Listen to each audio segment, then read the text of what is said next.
All right. Well, hello, everyone, and welcome back to the Petal Talk podcast. Hello. I'm your host, Allison Crowder, and today I have a champion in her industry here. I have Miss Hannah, and we're so happy to have you here. Hi, welcome to Petal Talk, where skincare meets soul care. Share a little bit about who you are, what you do. Share a little bit about yourself. Plug yourself really quick. Yeah, so I'm Hannah. I own Charmed Permanent Jewelry. It's a mobile, and I also have a studio space permanent jewelry business in the Orlando area. I also travel to the surrounding area as well. I've been doing this now for a little over 2 years, and it's just crazy where it's gone, but it's literally the best thing that ever happened to me. And, yes. It's so fun. Yeah. So we know Hannah and Charmed specifically as a brand because at the Rose, we've used Charmed a couple times for various events, and I feel like we're always, at least the girls who have pieces like myself are always telling the girls, like, you got to go. She's the best. It's like the cleanest. So it's like the cutest, like Charms. Yes. It's like way cute. Because not all permanent jewelry businesses are built the same, in my opinion. Yeah, everybody has a different style, for and sure. yours is like the best, for sure.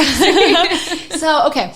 Permanent jewelry is a newer, kind of, it is new. Yeah, it's newer. It's interesting, yeah. It's not like it's been around for forever, but tell me a little bit about you first, then we'll get into Charmed. Okay. But tell me a little bit about you growing up, what your life looks like now. When you were younger, did you go to school? Did you always want to go? Have you loved like making jewelry? Was that like your jam?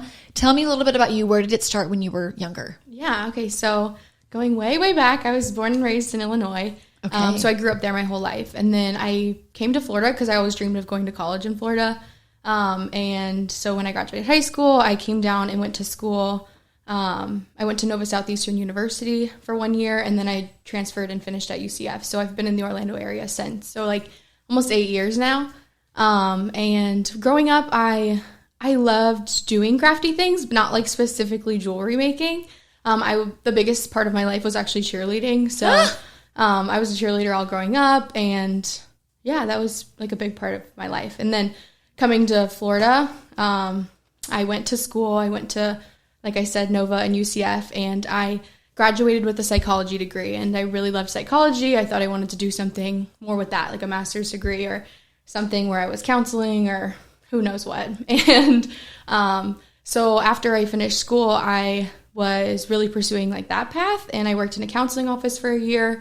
And then I didn't love the setting. I loved like the team that I worked with. The boss of that company was like such a blessing in my life. He was amazing. And then I worked at a school after that because I wanted to just see a different environment, what it was like. And I got a job as the cheer coach at the high school. That is actually my dream. Like, seriously, being a cheer coach in middle school, high school, that is like my dream job. I also cheered. So Did like, you? One cheer system to the other. Yes. I would love that. Yes. We need to have a cheer team for the Rose. That's what I'm hearing. I love that. Yeah. So, I was a cheer coach there for the year. The team was like amazing. They went to state, and wow. Yeah, it was excellent. fun. It was such a cool experience. And then when I was working there, I worked basically as the librarian, which was very random, but I ended up getting the cheer job first. So then I was like looking for a job. Because that's the rule, right? You have to like also work at the school to coach a sport, right? I think or is that not true? I don't know for sure. Okay. But that is what I did. Yeah. So I got the cheer coach job first, and I was going to substitute, but then the full-time position opened up, so I just took that. And so I was a librarian for a year. Was it which fun? Is like the funniest. Like, yeah, that sounds like fun. It was such a cool experience. It was very lonely because this was like post-COVID, so like not a lot of kids were like go to the library. Right. Like I was mostly. I also helped. Yeah, I was very quiet. Yeah, and so it was like kind of like quiet and lonely, and then I'd have cheer practice after school, which is like the so loud. So it was good. It was a good balance, but yeah. So after that, the school year ended like May, June, and I started permanent jewelry 2 years ago in like May, June. So I just started this over the summer, and it like the first event I did, it really like was huge. Why? Why permanent jewelry?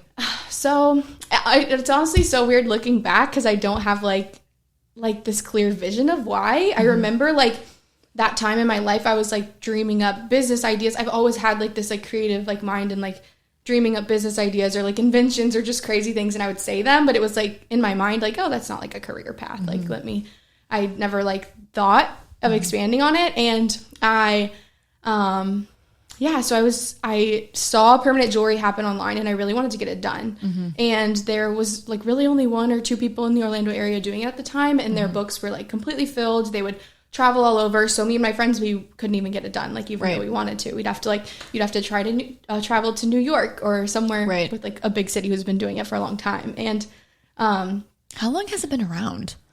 Honestly, I don't know an exact answer. I think one of the first like originators was Catbird in New York City. Okay, sure. So they have been doing. I think you're right. Yeah, I think, but I don't know exactly like how long they've been doing it. I think kind of a while actually. Now that I'm thinking about it, I think it is because like I think 10. I was going to say years. I think it started as like fine jewelry, permanent fine jewelry, right? Yes, like solid gold, right? Like more of a like sentimental reasons, right? It was an investment piece. Right. Now it's more just like everyday kind of thing you can just get and wear all the time. So, but yeah, so I saw it happening online and I loved the concept, and I just kept seeing, like, you know, when you find one thing online, you get like ads for people doing it all over. So I would like randomly start seeing businesses popping up in other states, and like people were just starting this as a business. And I don't know what came over me, because usually I like overthink everything and will not like act on it. And so I did. I just bought the machine. I like started buying chains.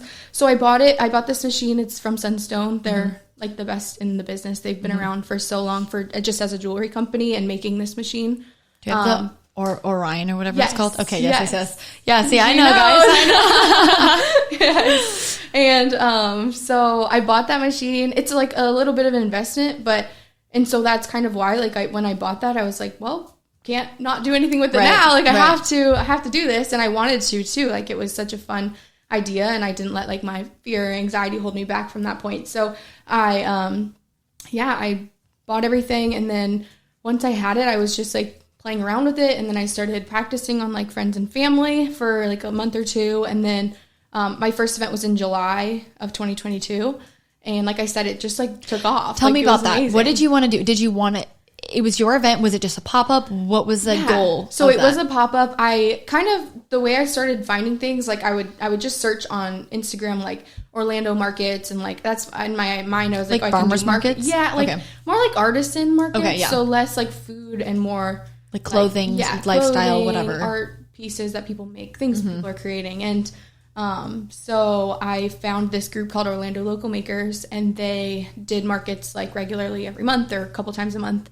And I got into one of their events, and then I got into another event by Collective Corner, who's another local artisan market.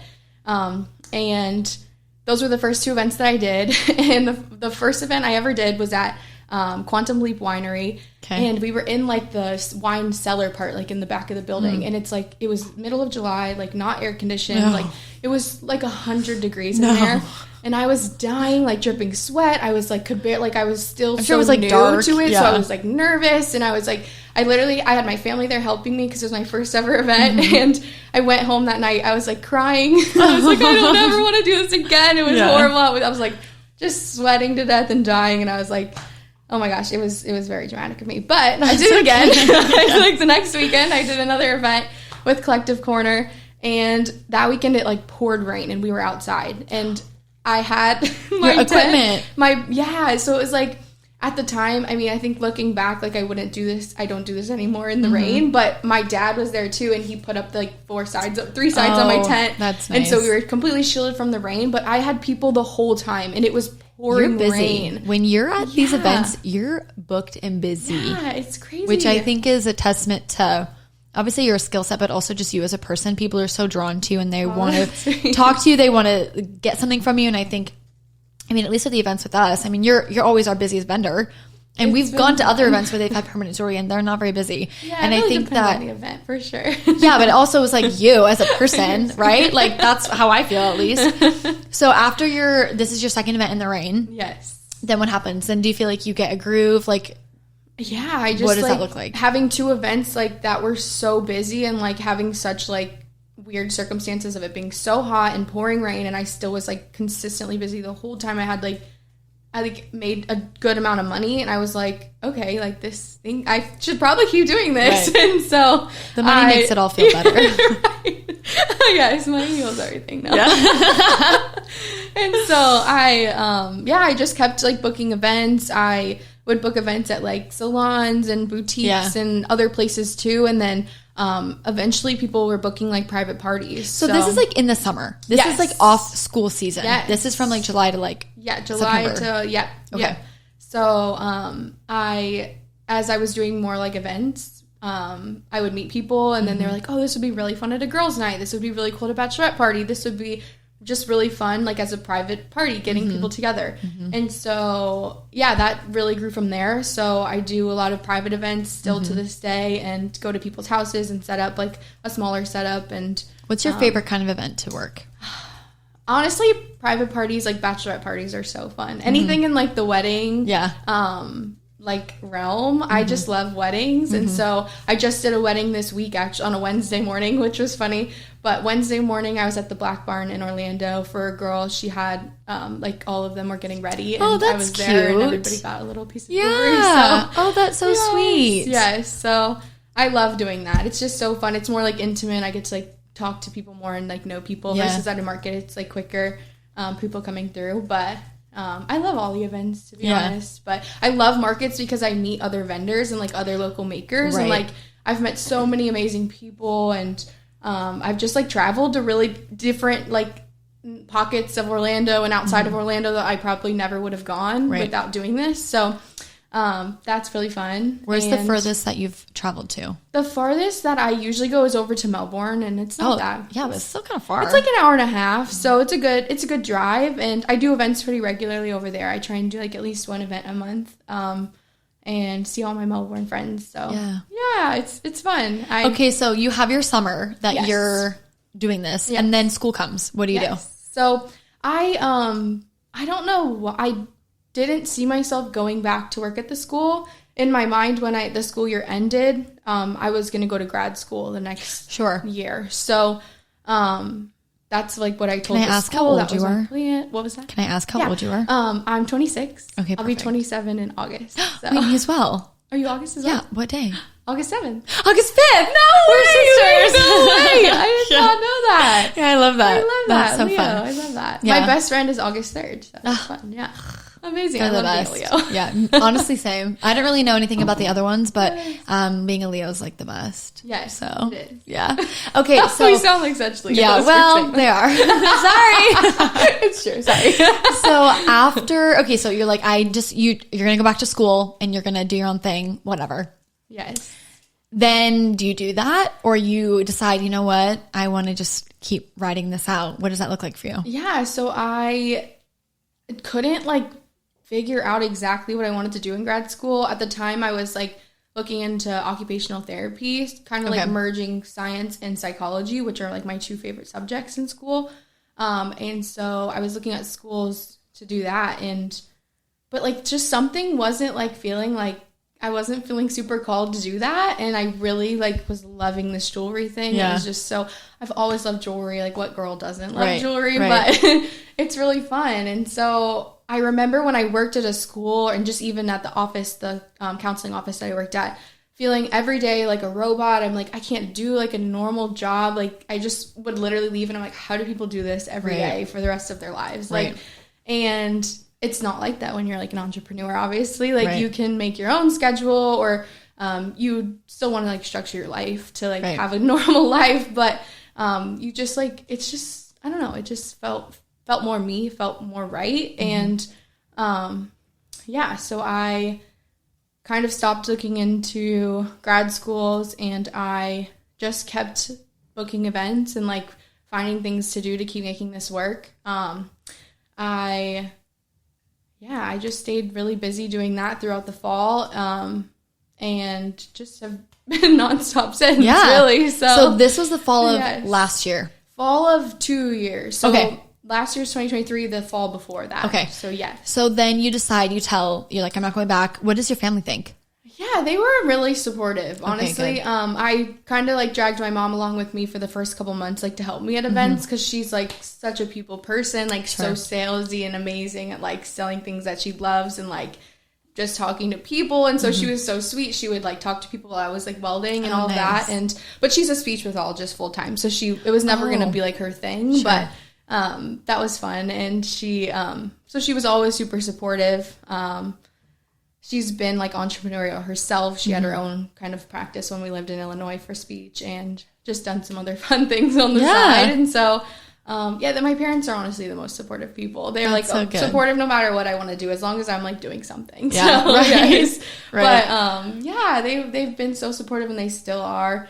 And I ended the school year already telling the school I wasn't going to come back, so that wasn't really like, Were you an sad issue. to give up being a cheer coach? I was. I felt good about, like, we went to state and, like, we had that whole, like, you had, like, a good year. Yes. Mm-hmm. So it was, like, that was really fun. I did feel bad, like, not being able to go back. Like, I was just kind of there for a year, and it was, like, I didn't want anybody to think I was just, like, leaving. And, like, I missed the girls, like, because it's fun, you know, like, you have 4 years with them. So, like, some of the freshmen, like, in your mind, you're like, oh, I could be with them for the next 4 years. But, and I also think that in, like, places like that, not industries, but, like, cheer, dance, whatever, it can feel so intimate and tight-knit because it is such a, like, tight group of girls. You have to really trust each other because you're throwing each other up in the air. Right. So, like, literally. You have to have a lot of trust Much trust. and, like, open conversations. And, like, my cheer coach, you know, when I was younger, would always say, like, drop it at the door, and whatever's going on outside, who cares? Like, you are a team in this building because you are maybe going to hurt each other and, like, drop each other. And, like, it's a bunch of women. But some of the girls that I cheered with in high school and from before, I'm still very close with still. And it's like a community. Family, it really is. And I don't think a lot of people understand that. Same with dance as well. It's so... it is very easily like your whole life. A lot of sports are like that. Yes. But I do think that, you know, it's a lot of trust, right? Like, I was a flyer. I'm trusting these girls with my life. With my whole life. Obviously, we're going to be close, you know? Yeah. Okay, so then after that, so how are you feeling? So you're like, I'm not going back to school. Yes. And then what? You're just like, are you having a panic because you're like, this is my job now? Like, does it feel real? Like, where is your mind at this time? It definitely did not feel real. There was, like, a huge, you know, like, the construct of, like, having a job in your mind is, like, you go to work at 9 to 5 during the week, and then weekends you have off, and then you do it again the next weekend. Like, that feels like the norm and what's expected out of you. And so that's very much, like, where my mind was at and, like, what it felt like I was supposed to be doing. And so when I was doing this thing, I didn't feel like I had a job at first. I felt like I was just, like, kind of floating and, like, what am I doing? And, like, I wasn't like, oh, I'm a business owner. Like, I'm an entrepreneur. Like, it was, like, a thing that felt real to me. I felt like that for probably the first year of doing this. I was, like, still trying to wrap my mind around it.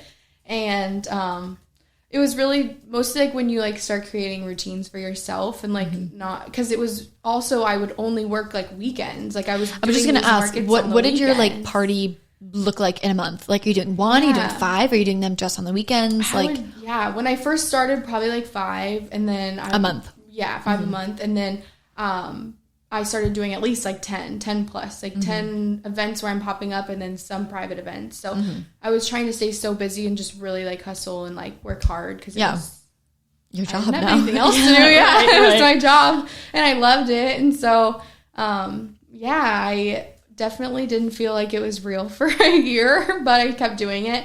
And it kept going on and on. Also because it was, like, in my mind kind of like a trendy thing. I was like, well, when is this trend gonna die? You know, like, when is this gonna stop? And people aren't gonna want this anymore. And the virality will be over. And you're on to the next. Yeah, that also really contributed to it not feeling as real. And so in my mind, I was kind of always thinking of the next thing, or, like, what do I need to do that would feel more real? But now after 2 years, it feels a lot more real. And like I said, I have better, like, routines during the week when I'm what does that look like? Stuff. Tell me what, like, how do you keep yourself sane? Because I can imagine if you're just doing, like, 2-3 parties a week, you're like, what do I do for, like, how do you set yourself up for success when you do get to kind of pick your own hours and your own time? Yeah, so I honestly had a really hard time with this starting out, and, like I was kind of saying, and so just more so recently, even in the last 2024 of a year, I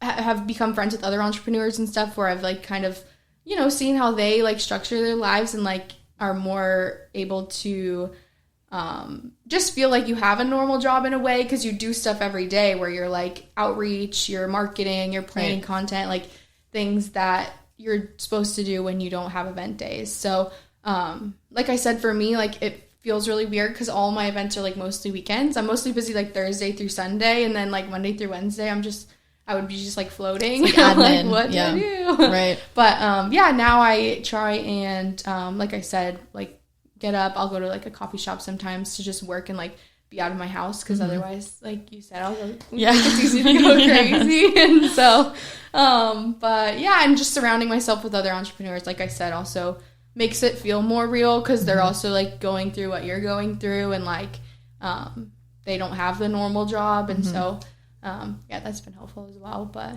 yeah, it's definitely still every week and every day is different. Like I don't have like a set routine, which is like kind of what I love. So yeah, so what I didn't want to have a set routine, right? So I got that. That's so the whole I point. can't complain about that now. But on average now, how many parties do you think you do a month? Like what's like a good month for you? I do probably still like parties, markets, and parties together. I do like around 10, and then I also now I have a studio space. So then okay. So I forgot about that. Yes. Take me through the journey of I'm doing parties, maybe do that for a year, and then you're like, shoot, I need to get a suite.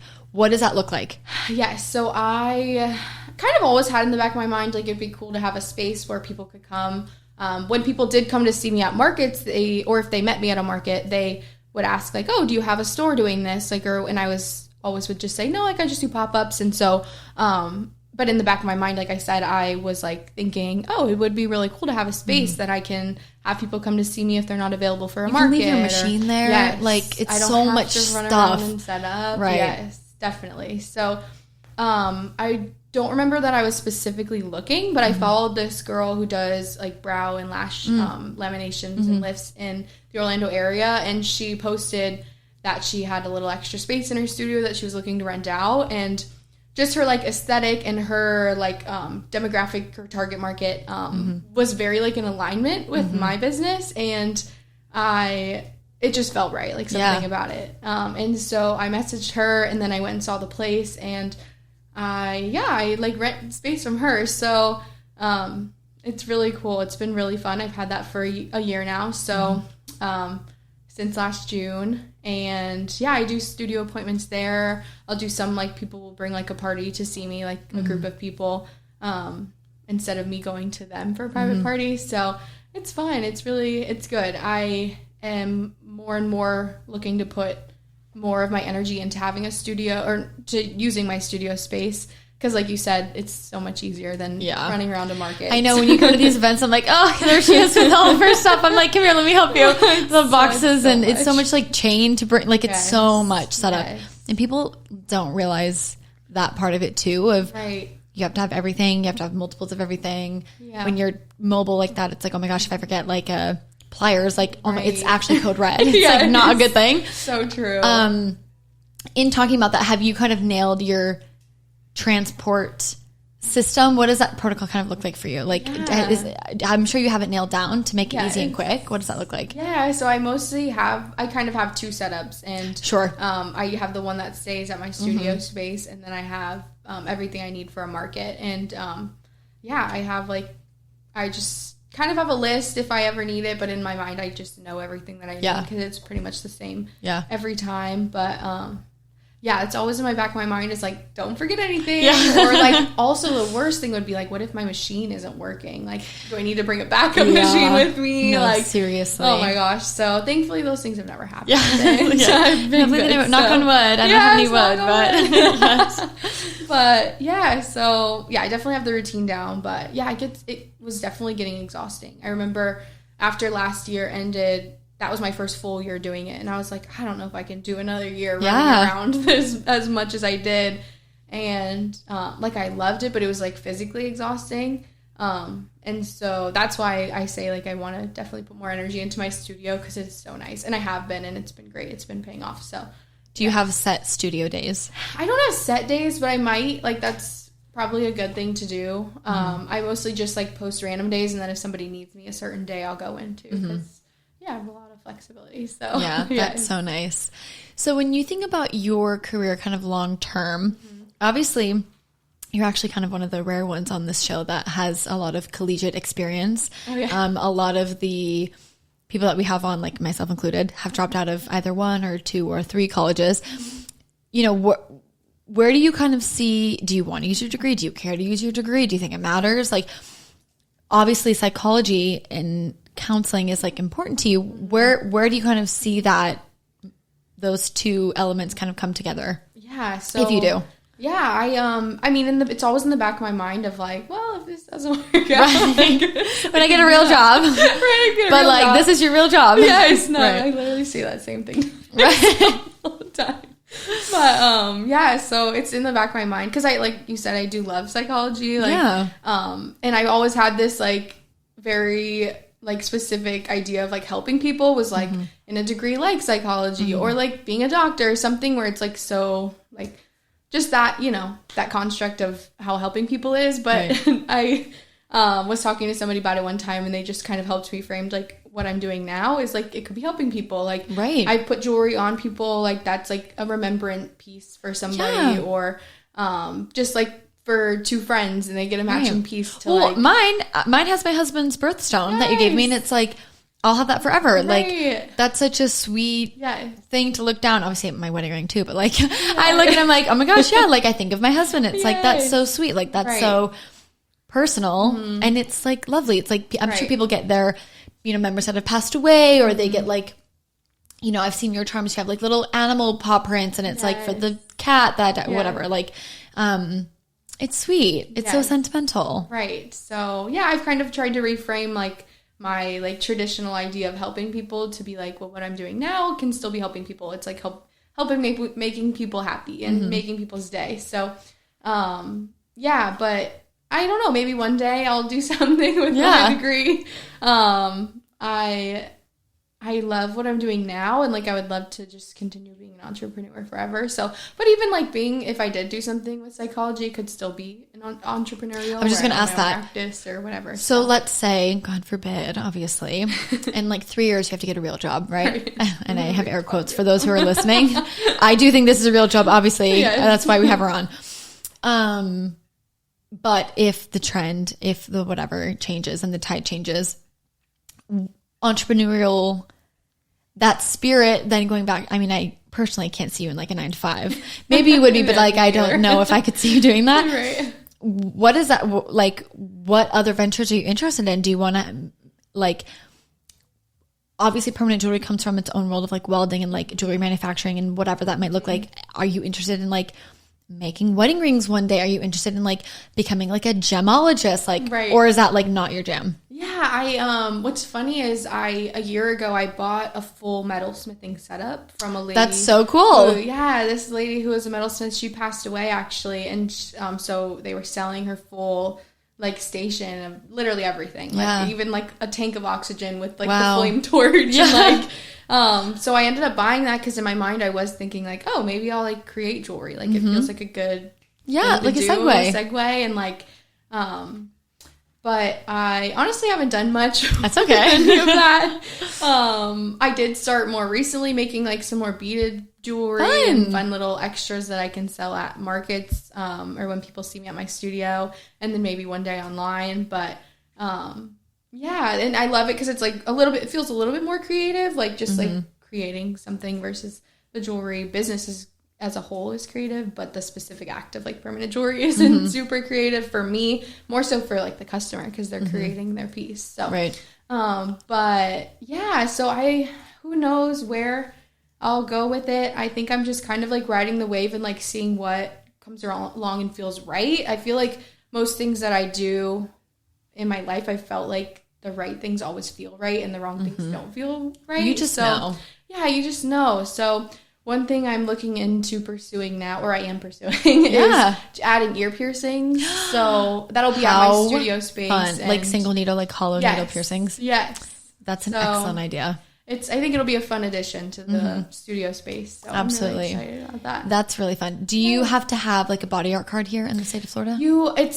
The laws are a little bit lenient here. That's what I was thinking as well. I believe they're a bit less. You have to get like your space certified, and you have to take like the bloodborne pathogens and all like your HIV tests and stuff. And all those important things. But you don't have to do like a 5-year apprenticeship, which a lot of states require. Correct. So it's a little more lax in that sense. Oh my gosh! I took a training with somebody, and so then I just have to get the space certified. Piercings are so fun. It is fun. So I used to work at Claire's. Did you? Yeah. So, oh my gosh. That's like really cool. Did you do the ear piercing? Girl, I was the piercing princess. You were the piercing queen. I used to wear my own prom dress, my old gosh. prom dress from my junior year of high school. And this is when I was in beauty school. So I was like really poor. And I really just wanted to have like a fun job when I was in beauty school. Cause I was like, I don't have that energy to give like a hard job.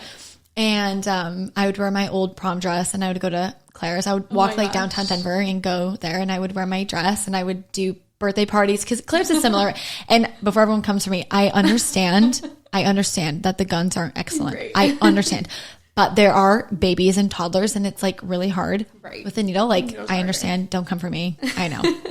I was 17, 18 when I did this. Okay. But, it was like seriously the best job I've ever had. I love that. I shouldn't say ever. That's not true. But it was just so fun. And piercings it's just like a fun industry to be in. And you can be so creative. And I think that actually makes sense to me because, with permanent jewelry, it is like stacking, styling. Mm-hmm. That's what it's about a lot of times. Yes. Ears are the same way now, specifically. Right. Ear styling. Huge. It's huge. And that's not going away because that's been around for so long and it's only going to get cooler and the daintier pieces are so chic and I think that's an excellent point for you to add. That'll be really fun. Yes, I kind of was thinking of it a little while ago and when I first thought of it, I actually pierced my own ears in high school. Nice. My singles and my doubles. Did you use a gun or did you use a needle? I actually used like an old piercing earring that I got when I had my ears pierced when I was like a child. Yeah. And then my ears closed. They never stayed because I got them pierced with a gun and they got infected and like that whole thing. So I still had the earrings that got my ears pierced. So they were like pointy on the back. And I just pierced You're wild for that. Just shoving it through. Oh my gosh. Like no stability. Just literally. I'm like, well, I can only go up from there. Right. So. We can only grow and learn from there. That's very funny. It just feels like the perfect segue. And like I said, I love jewelry. So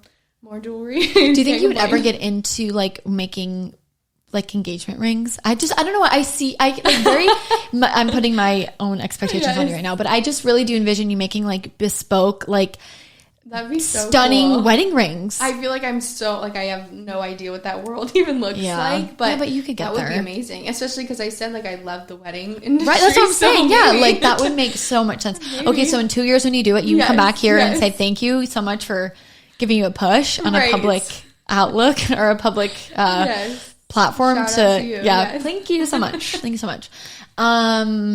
Okay, well, so fun. So when you were young, you always wanted to do psychology and counseling specifically was something that you were interested in.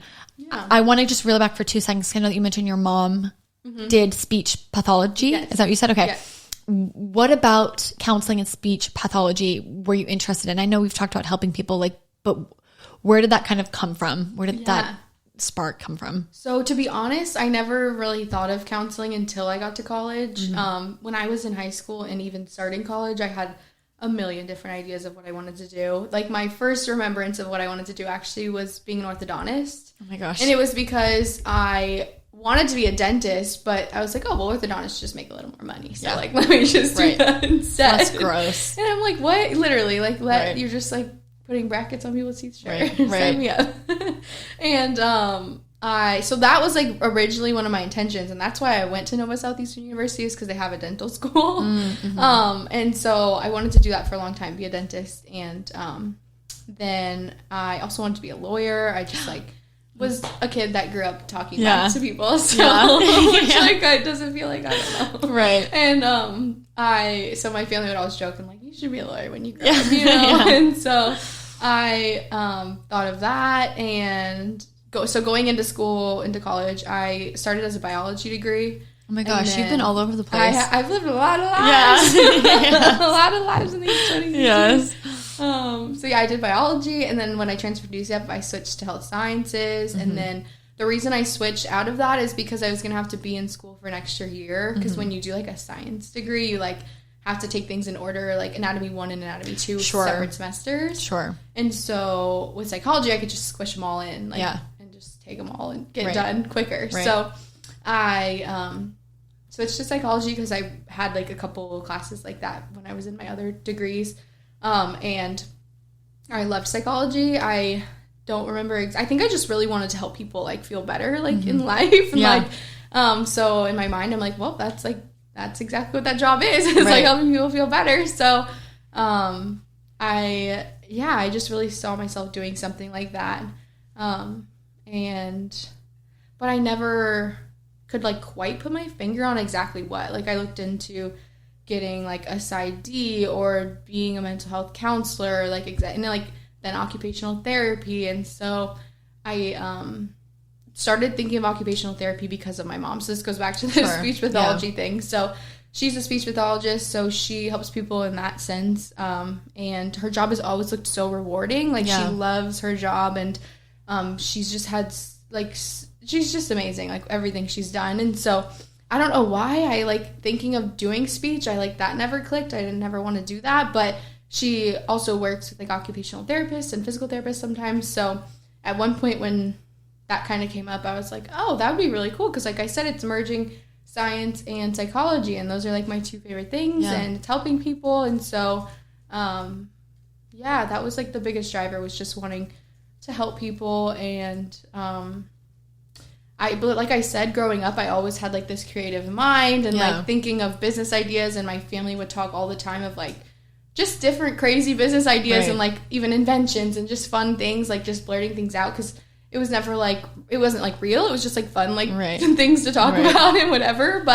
And I don't know why I never saw that as being like a career idea of like actually like taking one of those ideas and running with it. But so I think I ended up exactly where I'm supposed to be. I think so too. So, do you have any advice for someone who's maybe in school right now and they're similar? They've maybe tried it all, or they have one side that's so creative and the other side that's so analytical, and they're like, I'm sure you've felt overwhelmed in the past with like the options. Mm-hmm. Do you have any advice for someone in a similar position who maybe feels how you may have felt once? Yeah, I would just say like try things, because if you don't try them, you're only going to think like, well, what would that be like? And so the only way you can know if you like something for sure is like to try them out, whether it's like getting little internships or jobs or whatever.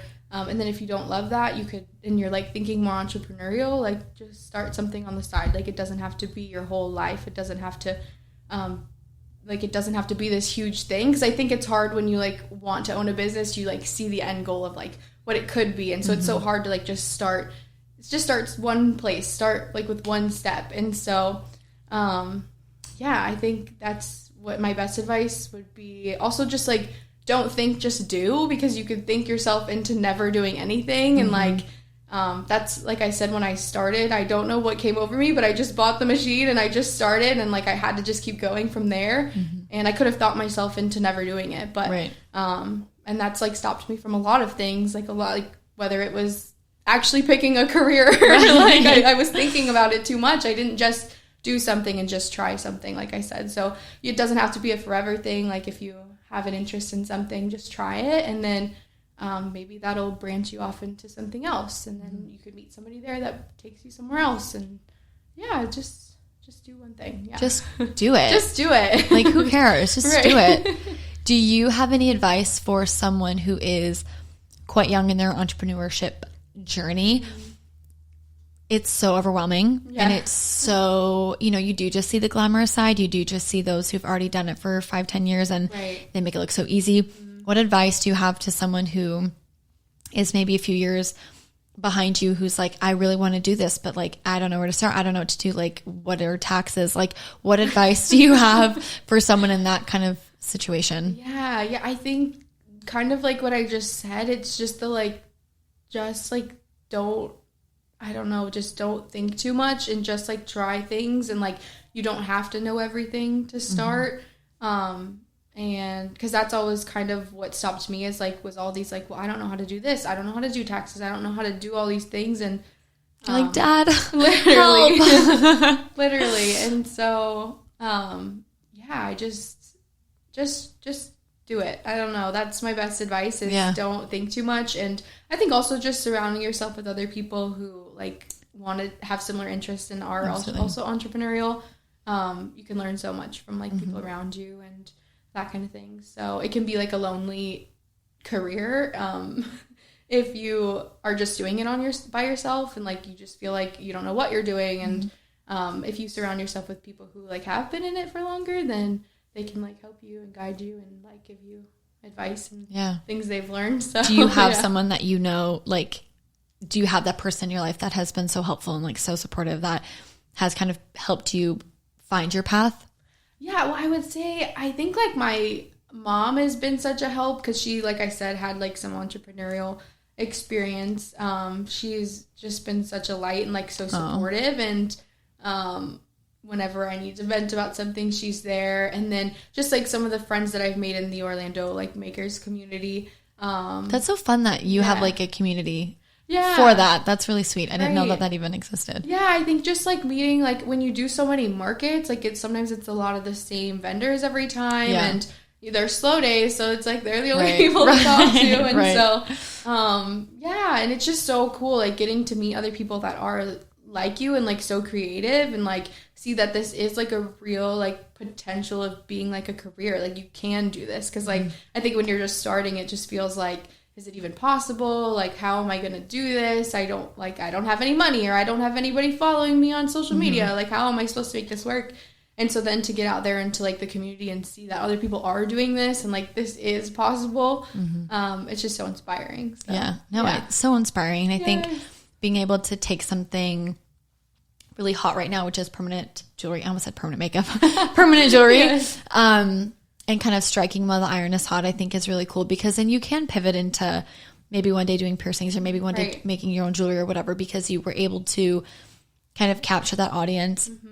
I'm sure you have a lot of people who keep coming back to you. I'm sure you have repeat guests. I'm sure you have people who are like, this is my girl. She fixes my stuff. She gets me my whatever.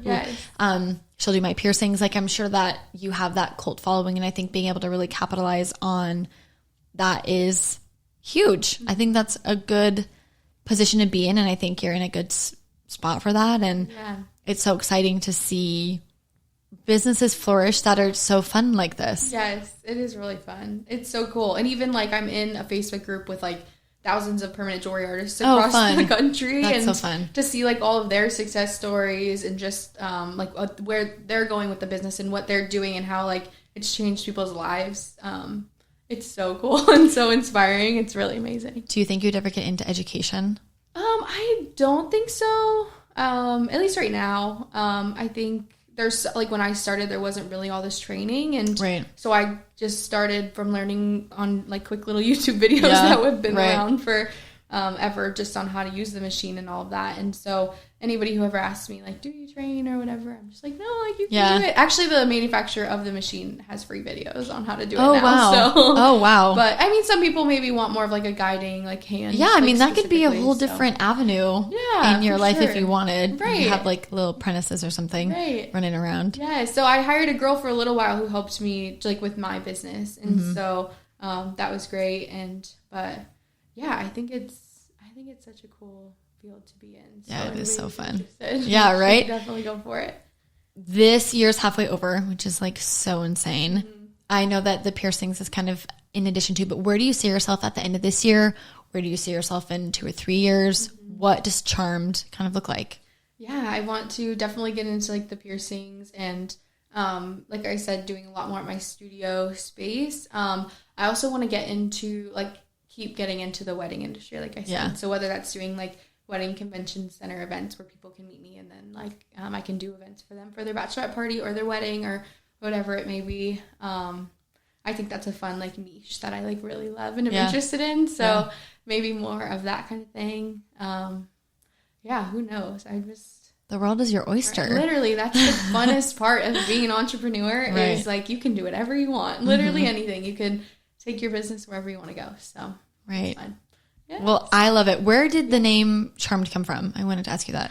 I don't even remember exactly. I just feel like when I was thinking of so many names, and like the hardest part I think that is like when you're starting a business is like thinking of a name, because it's even like you'll go on social media and type in a name that you think of and it's like been used, but these like accounts have been abandoned like 20 years ago, and it's like, why are they still on the internet?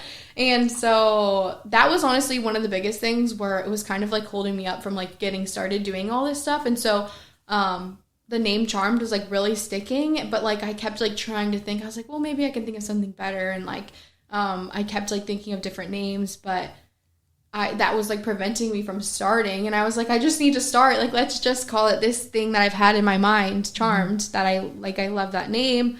It feels like kind of like lucky but also like girly and like cute. Is that and, why like, green is your color?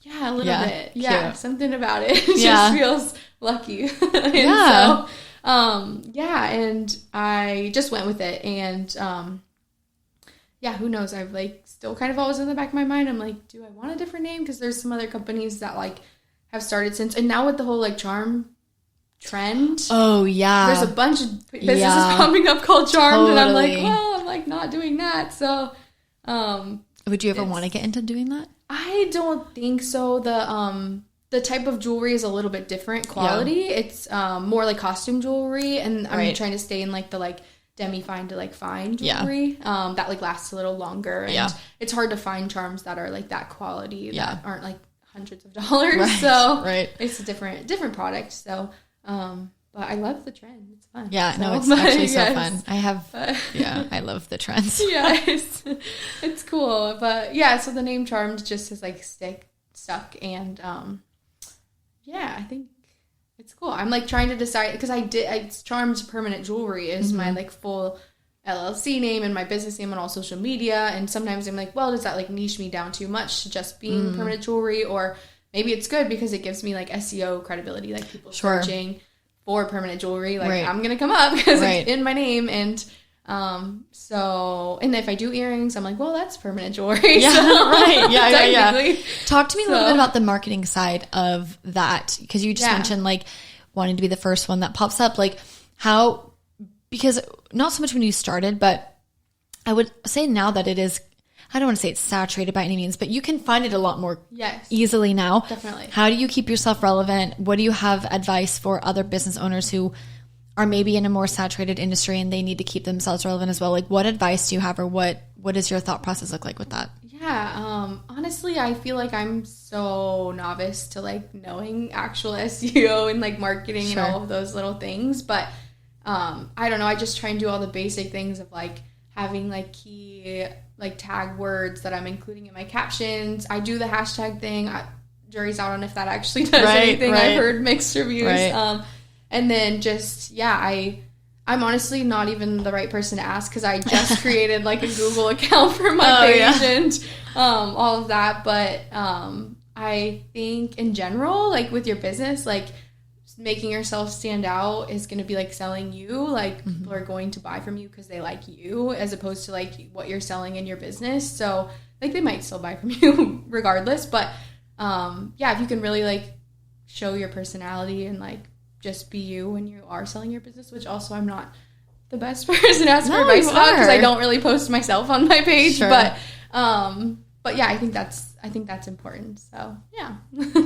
When it comes to posting yourself on your page or just aligning you as a person with your business, if someone is brand new, what's like one tip that you would give them, or what's like one easy thing that they can do to kind of push them into that direction? Yeah, like posting themselves online. Yeah, or just like getting comfortable with this is me. Yes, this is my business, but like I'm Allison and this is why you need to work with me. Right. Yeah, I think just like being yourself, and like whether that I would just say like don't necessarily maybe like take note of what's trending, but like put your own spin on things, like whether it's like a trending reel or a trending sound or something like that. Like you can like show your personality also through like captions and your stories. And just like I think in general, just I don't know, it is probably nerve-wracking at first to like put yourself out there. And honestly, the social media is like the hardest part of owning a business because it's like a full Is that what you say is the hardest part? So I feel like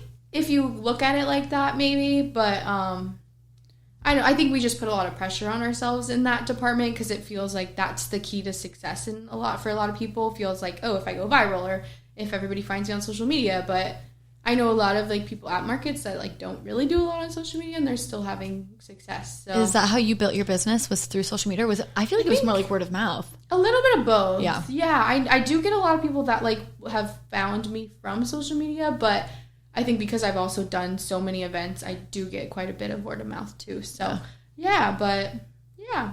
I know you're just so busy that so you get busy. it from both. Yeah.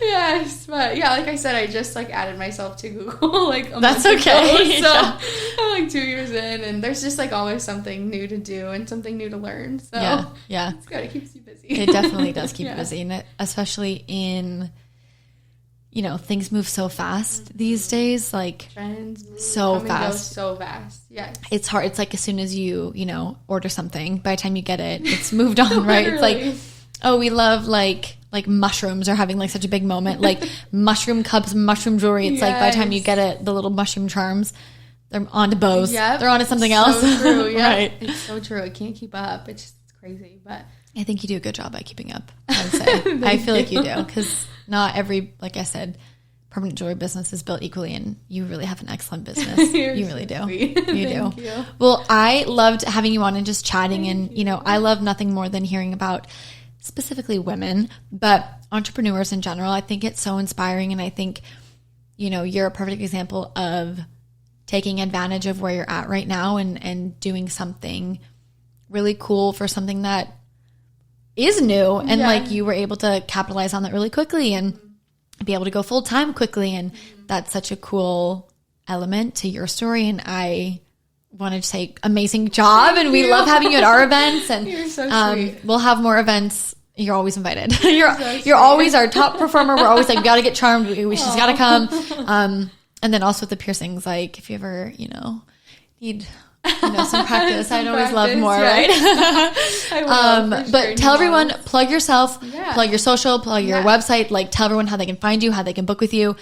Tell everyone about you. Yeah, so I'm pretty much Charmed Permanent Jewelry on all of social media. I have Instagram, Facebook, and then I have TikTok, which I'm not on too much, but yeah, you can find me on Instagram mostly, and yeah, you can message me on there. It's just me running it. I say we a lot on my page. I'm like, we'll be here. Like, we're coming. Like, and it's me like, and my mom. me, myself, and I. And so yeah, but if you message me, I'm pretty quick to respond. And yeah. You got to do it. She has the best charm. She has the best, yes. the best stack. You can't really see the best stacks. Yes. And our whole team has your stacks, and we always talk about how amazing they are. And you'd actually be shocked, because I've had other permanent jewelry before, and yours is the brightest and the shiniest and stays the best. So I don't know where you get it from, but it's definitely worth it. It's so working. Yes, it is. It is. Well, thank you so much for joining us today. It was so fun to chat with you. Absolutely. And that's all she wrote. Anything else you want to add? I don't think so. Okay. Well, thank you. Thank you. Thanks, guys. Bye. Bye.